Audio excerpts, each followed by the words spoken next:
ہمارے دہشت گردی کے مجرم پکڑے جائیں، راہ کے ٹرین لوگ پکڑے جائیں، ہماری حکومت کی بہترین کوشش ہوتی ہے کہ اس خبر کو دبانا کس طرح ہے، یہ انٹرنیشنل میڈیا پہ نہ جائے، یہ پبلک کے سامنے نہ جائے۔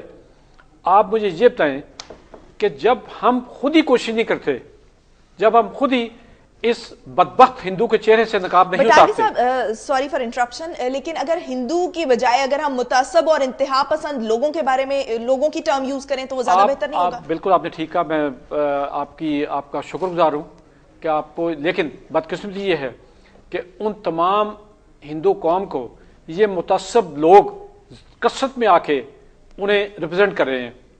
اب ہم اس کو کیا کہیں گے آپ بتا دیں؟ ہم اگر ہم پاکستان میں بات کرتے ہیں تو ہم یہی کہتے ہیں نا کہ ایک ایم این اے اپنے 10 لاکھ بندوں کا نمائندہ ہے، تو وہ ایم این اے اگر نمائندہ ہونا کلیم کرتا ہے تو ان کی اچھائی برائی بھی اپنے کھاتے میں ڈالنی چاہیے اسے۔ اسی طرح اگر ایک ہندو اپنے ملک میں 10 12 5 6 لاکھ بندوں کو ریپرزینٹ کرتا ہے، ہندوؤں کو مسلمانوں کو، وہ تو سب کا نمائندہ ہے، کیونکہ آپ کی کم از کم 5واں حصہ وہاں مسلمان بھی بستے ہیں، کوئی یہ چھوٹی اکائی نہیں ہے، ہمارے ملک کی آبادی کے تقریباً برابر ہے۔ اس لیے ہم یہ نہیں کہہ سکتے صرف ہندوؤں کا ملک ہے وہ، لیکن چونکہ حکمران ہندو ہیں اور متعصب ہندو ہیں، اس سے ان متعصب لوگوں کو ایک سبق دینے کے لیے یہ بہت ضروری ہے کہ ہم اتنا ہی واویلا مچائیں، ہم زیادتی نہ کریں۔ ہم مسلمان ہیں، امن پسند ہیں، اور ہمارا مقصد جنگ نہیں ہے، ہمارا مقصد کسی کو تکلیف پہنچانا نہیں، مسلمان کا یہ کام ہی نہیں کہ کسی کو تکلیف پہنچائے، یہ اس کے ایمان کا پاکستان نے تو حصہ ویسے ہی ہی نہیں۔ دفاعی پوزیشن پر رہنے کی جو جنگی حکمت عملی اختیار کی ہوئی ہے وہ تو آلریڈی ہمارے سامنے ہے۔ دفاعی حکمت عملی بعض دفعہ کامیاب ہوتی ہے، بعض دفعہ نہیں ہوتی۔ یہاں ہمارے دفاعی حکمت عملی نہیں ہے، یہاں ہماری کمزوری ظاہر ہو رہی ہے۔ دفاع کرنا اور چیز ہے، کمزور شو کرنا اور ان کے آگے جھکنا ایک بالکل مختلف چیز ہے۔ لیکن بٹالوی صاحب ہماری یہ جو افواج ہیں جو ایل او سی پر موجود ہیں وہ ان کی ان کارروائیوں پر منہ توڑ جواب بھی دے رہی ہیں۔ الحمدللہ ہم اپنی فوج سے اس حد تک مطمئن ہیں کہ وہ اس کے کوئی ہمارے پاس ان کا شکریہ ادا کرنے کے لیے کوئی لفظ نہیں ہے۔ لیکن کیا ہماری حکومت بھی اتنی ہی ایکٹیو ہے؟ کیا ہماری حکومت بھی اتنا ہی اس کا سدباب کر رہی ہے؟ کہ ہماری حکومت بھی اتنا ہی جواب دے رہی ہے جتنا وہ شور مچاتے ہیں دنیا میں؟ ٹھیک ہے بٹالوی صاحب، سمیع اللہ خان برقی صاحب آپ کی طرف بڑھوں گی۔ بھارت کی طرف سے یہ کوشش کی جا رہی ہے کہ کسی طریقے سے بین الاقوامی برادری کو یہ باور کرایا جائے کہ پاکستان ایک دہشت گرد اسٹیٹ ہے۔ تو حال ہی میں بھارتی پارلیمنٹ میں بھی پاکستان کو دہشت گرد ریاست قرار دینے کا بل پیش کیا گیا ہے۔ تو بھارت اگر اس حد تک اوفینسو رویہ اختیار کرے گا تو کیا معاملات بہت جلد پوائنٹ آف نو ریٹرن تک نہیں پہنچ جائیں گے؟ بات یہ ہے عظمیٰ کہ جب ایک ہار رہا ہوتا ہے اور جب ایک کمزور ہوتا ہے نا تو وہ چیختا رہتا ہے، خالی زیادہ وہ پروپیگنڈے بنا رہا ہوتا ہے۔ تو بھارت کا اگر پروپیگنڈے کا سلسلہ ہے تو الحمدللہ ہماری فوج اور ہماری جو سیکیورٹی ایجنسی جو ادارے ہیں وہ بھارت سے کہیں گنا زیادہ مضبوط ہیں، اور ہم ہر طرح کا جواب ان کو ہر طرح کے پلیٹ فارم پہ دے بھی رہے ہیں، اور پہلے بھی دیا اور آگے بھی انشاءاللہ دیتے رہیں گے۔ دوسری بات اس میں بات یہ ہے کہ ہمارے جو فوجی ہیں وہ شہادتیں دے رہے ہیں، وہ ان کی میلی آنکھ ایک طرف آتی ہے تو ہمارے فوجی کس طرح کڑے ہوتے ہیں۔ تو بات یہ کہ اس پہ ہمیں تو نہ مطلب تنقید کرنی چاہیے، لیکن کم از کم اس پہ یہ نہیں کرنی چاہیے کہ ہماری ادارے یا ہمارے فوج یا ہمارا وہ اس پہ کہیں پہ بھی کمزور ہے۔ الحمدللہ ہم نہ کمزور ہیں، نہ ہم تھے، نہ ہم آگے رہیں گے۔ دوسری بات یہ حکومتی پالیسی اگر ہم دیکھ لیں، پالیسی کو پیچھے دیکھیں تو صحیح، خالی اگر ہم ایک چوک پہ لے آ کے پروپیگنڈا یا خالی شور مچانے سے اگر آپ اس کا جواب کہتے ہیں تو وہ تو میں تو نہیں کہتا کہ جو ممالک ہوتے ہیں، جو ملک چلتے ہیں وہ ایسے چلتے ہیں۔ آج سے پہلے اگر آپ پچھلے پورے ٹینیور کو، آپ 20 سال کی ٹینیور کو دیکھ لیں، جتنے بھی ثبوت ہمارے پاس تھے وہ پی ایم ایل این کی حکومت ہی جو اقوام متحدہ کے اجلاس میں باقاعدہ یو این میں پیش کر گئے۔ کون پیش کر گیا اس سے پہلے؟ ہماری حکومت ہی پیش کر گئی ہے اور آگے بھی پیش کریں گے۔ میری خالی خدارہ بات یہ ہے کہ کچھ چیزیں جس طرح بھی ڈینگی کی بات ہم کر رہے تھے، جس طرح ہم بھارت کی بات کریں، ہمیں اس پہ سیاست نہیں کرتے، ہمیں اس پہ ایک یک ہونا چاہیے۔ جی ہم بھائی صاحب یہاں پہ کہہ رہے تھے کہ یہاں پہ وہ جو ڈینگی کم ہوا وہ اللہ کی، یا تو کریٹ بھی تو اللہ کی طرف سے ہوا ہے، وہ جو پشاور میں چوہے تھے وہ چوہے نظر نہیں ہے آپ کو یہاں پہ ڈینگی سب بڑی اچھی نظر آ رہی ہے. وہ پشاور میں جو چوہوں کا نظام ہے, چوہوں پہ آپ پیسے دے رہے, وہ پیسے برباد نہیں ہو رہے, وہ آپ کو نظر نہیں آ رہا. اس کے لیے آپ نے کوئی کاروائی کی ہے تو آپ ڈینگی کی بات کریں. الحمدللہ ڈینگی پہ ہماری حکومت نے بہت اچھا کام کیا اور بہت اچھا سلسلہ آگے بھی کرے گا. اور دوسری ڈاکٹر صاحب کی جس طرح کی خدمات ہیں اس کو بالکل میں اپریشیٹ کرتا ہوں, اور انشاءاللہ ان کی جس طرح کی خدمات یہ پیش کرنا چاہ رہے ہیں ان کو بالکل ان کی خدمات لینی بھی چاہیے, اور اللہ تعالیٰ ان کا حجر ان کو اللہ تعالیٰ دے, کیونکہ وہ اس قوم کی خدمت کے لیے اپنا یہ سٹیپ اٹھا رہے ہیں. جی میاں جاوید علی صاحب, بھارت کی حالیہ جارحانہ حکمت عملی کا ایک مقصد یہ بھی ہے کہ وہ مقبوضہ کشمیر میں جو جاری رکھے ہوئے ہیں بھارتی دہشت گردی اور انسانی حقوق کی خلاف ورزیاں, ان سے دنیا کی توجہ ہٹا سکے. تو آپ سے میرا سوال یہ ہے کہ کیا پاکستان دنیا کی توجہ کشمیر سے کشمیر کی طرف مناسب حد تک مبذول کروانے میں کامیاب رہا ہے, یا پھر انڈین حکمت عملی اس سلسلے میں ہندوستان کے لیے بہتر طور پر نتیجہ خیز ثابت ہوئی ہے؟ اس سلسلے میں سب سے پہلے تو ہمارے سپہ سالار, ہمارے گریٹ سولجر, ہمارے لیفٹیننٹ جنرل جناب رحیل شریف صاحب کو خراج عقیدت پیش کرتا ہوں, ان کو خراج تحسین پیش کرتا ہوں. میں ان کی عظمت کو سلام کرتا ہوں کہ جنہوں نے پوری دنیا کو یہ باور کرایا ہے کہ پاک فوج دنیا کی بہترین فوجوں میں سے ایک فوج ہے, اور ان کے جو دور ہے اس میں جو کہ سب سے بڑا ایک ناسور جو کہ پاکستان کو دیمک کی طرح چاٹ رہا تھا, پاکستان کے ٹکڑے ٹکڑے کرنے میں درپے تھا, جس پہ دہشت گردی فرست اول ہے, اس کے ساتھ کراچی کے حالات بھی ہیں, اس کے ساتھ بلوچستان کے حالات بھی ہیں, اس کے ساتھ ساتھ KPK کے حالات بھی ہیں, جس کو جواں مردی کے ساتھ اس جوان نے اپنی پوری پاک فوج کے ساتھ لڑا ہے. وہ خراج تحسین ہے, خراج عقیدت ان کو میں پیش کرتا ہوں. اور پوری پاک فوج جو ہے ہماری وہ پوری دنیا کے لیے ایک اس وقت بہت نمایاں طور پر ہے. اور اگلی جو بات ہے کشمیریوں کے حق خود ارادیت کے حوالے سے, اب جب کہ آج 120 25 30 دن ہو گئے ہیں کرفیو چل رہا ہے, اور کشمیری جو ہے اپنے حقوق کے لیے, اپنے حق خود ارادیت کے لیے آواز بلند کیے ہوئے, ان کو نہیں دبایا جا سکتا. لیکن یہاں پر میں بہت افسوس کے ساتھ کہتا ہوں کہ کشمیر کمیٹی کے چیئرمین مولانا فضل الرحمان صاحب کو کوئی توفیق نہیں ہوئی کہ وہ دنیا میں کسی فورم پر جا کر کشمیری بھائیوں کے لیے آواز بلند کریں. یہ اعزاز بھی جو ہے یہ پاکستان تحریک انصاف کو ہے, جن کے سرور صاحب نے ابھی پچھلے 2 ماہ پہلے برسلز میں, یورپی یونین میں, بیلجیم میں, مختلف پارلیمنٹس میں جا کر کشمیریوں کی حق خود ارادیت کے لیے آپ مجھے یہ بتائیے کہ پاکستان اس وقت دنیا کی توجہ کشمیر کی طرف مبذول کرانے میں کامیاب ہوا ہے, یا پھر انڈیا کی پالیسیز میں جو ہے وہ آگے نتیجہ خیز ثابت ہوئی ہے؟ ہماری بدقسمتی یہ ہے کہ ہمارا فورن منسٹر ہی نہیں ہے اس وقت ملک میں جو کہ دنیا میں جا کر بتائے کہ کشمیریوں کے ساتھ پچھلے 65 سال سے ظلم ہو رہا ہے, بربریت ہو رہی ہے, وہاں پر بچیاں شہید ہو رہی ہیں, بچے وہاں پر شہید ہو رہے ہیں, ظلم کی انتہا کی جا رہی ہے. وہ کسی بھی فورم پر جا کر یہ آواز نہیں بلند کی جا رہی. اور جو مولانا فضل الرحمان, مولانا ڈیزل ہیں, ان کو صرف اور صرف جوڑ توڑ کی سیاست جو ڈومیسٹک وہاں یہاں پر گورنمنٹ آف پاکستان کے, گورنمنٹ آف پنجاب کے مسئلے مسائل ہیں, ان سے ہی ٹائم نہیں ہے. کشمیریوں کے لیے وہ کہاں جا کر آواز بلند کریں گے, کشمیریوں کی حق خود ارادیت کی کہاں جا کر وہ آواز بلند کریں گے, یہ بات کیوں سیدھے. لیکن میں یہ سمجھتا ہوں کہ یہ کراچی سے لے کر پشاور تک پوری پاکستان قوم جو ہے 20 کروڑ عوام جو ہے اس میں ایک پیش پر ہے. اور کسی وقت جب بھی کبھی انڈیا نے دوبارہ جرأت کی, جنگ کی, تو اس وقت اب اس کو ایسا سبق سکھایا جائے گا کہ اس کی آنے والی نسلیں بھی یاد رکھے گی, کیونکہ 20 کروڑ عوام جو ہے وہ شہید ہونا چاہتی ہے, 20 کروڑ عوام جو ہے اس پیارے پاکستان کے لیے قربان ہونا چاہتی ہے.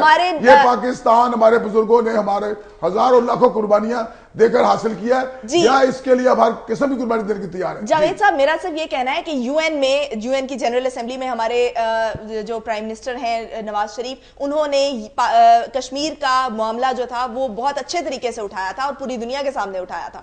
برابر میں سمجھتا ہوں جو میں نے دیکھا تھا, جو میں نے سنا ہے, جس طرح کے کشمیریوں کی حق خود ارادیت کے لیے پاکستان کے پرائم منسٹر کو وہاں پر ان کے حقوق کے لیے آواز بلند کرنی چاہیے تھی, وہ نہیں کی گئی.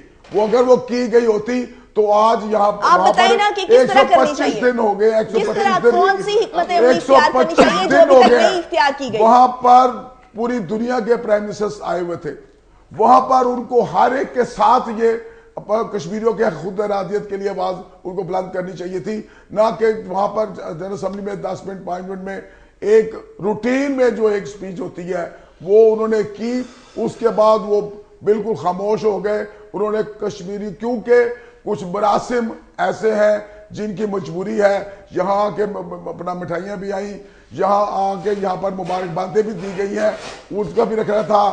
متل صاحب جو ہے اسٹیل کا کاروبار کر رہے ہیں, کو ان کا بھی لحاظ رکھا جا رہا تھا. جب ایسی چیزیں آ جائیں گی, جب ویسٹ انٹرسٹ ہو جائے گا تو پھر ایسی چیزیں نہیں ہوتی. یہ چیزیں صرف اور صرف جذبہ حب الوطنی سے ہوتی ہے. یعنی آپ کا کہنا ہے کہ جو 10-15 منٹ کی تقریر ہوئی ہے اس میں وزیر اعظم پوری طرح سے اپنا موقف کشمیر کے حوالے سے ثابت کرنے میں ناکام رہے ہیں؟ بالکل, میں سمجھتا ہوں ٹوٹلی وہ ناکام رہے ہیں. انہوں نے وہاں پر کشمیریوں کے لیے کوئی ایسی بات, لیکن انہوں نے بات ہی کشمیر کے حوالے سے کی ہے, لیا جاتا, کوئی کمیٹی بنتی, وہ کوئی کچھ نہیں ہوا. اس کے بعد دوبارہ پھر اس کو دبا دیا گیا, اور اس کے بعد ہمارے مولانا صاحب فضل الرحمان صاحب ماشاءاللہ جب پیپلز پارٹی ہوتی ہے اسی وہ کشمیر کمیٹی کے چیئرمین ہوتے ہیں. آج نون ہے وہ پھر کشمیر کمیٹی کے چیئرمین ہیں. اب تیسری گورنمنٹ جو ہے وہ جس کی بھی ہوگی انشاءاللہ وہ نہیں ہوں گے, ان کا تجربہ